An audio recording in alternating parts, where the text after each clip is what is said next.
Fir-rebbiegħa minkejja kampanja elettorali mimlija negattività min-naħa tal-oppożizzjoni, il-Maltin ħassewhom aktar ottimisti bir-riżultati li qed jikseb pajjiżna.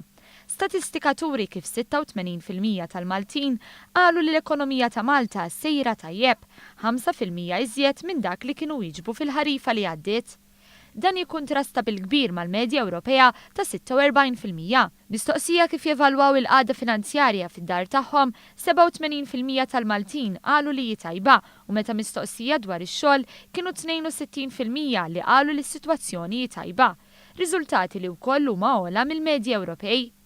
Mistoqsija dwar kif jaħsbu li se tkun il-qagħda ekonomika ta' Malta tul 12 xahar li ġejjin, 40% tal-Maltin qalu li din se tkun aħjar jew l-istess, jiġifieri tajba.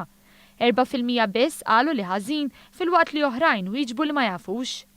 40% tal-Maltin jemmnu li l-qagħda tal-impjiegi mistennija tmur l-aħjar, 39% jemmnu li se tibqa' l-istess u 4% biss jemmnu li se tmur għall-ar.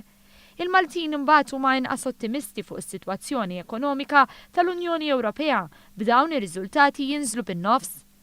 Għal-Maltin l-iktar kwistjoni li tħassibhom baqgħet l-immigrazzjoni bi 33%, kwistjoni li tħasseb ukoll lill-Ewropej bi 22%. Però l-Ewropej huma mħassbin iktar bix-xogħol fejn 29% isemmuh bħala l-iktar biċċa wġieħ ta' ras, rata li għal-Maltin hija ta' 2% biss. Interessanti kif 19% tal-Maltin jgħidu li mħassba bl-ambjent u r-rata ta' kriminalità. Intant il-Gvern Malti baqa' jgawdi l-fiduċja ta' 58% tal-Maltin, xi ħaġa li 30% biss ma jaqblux magħha.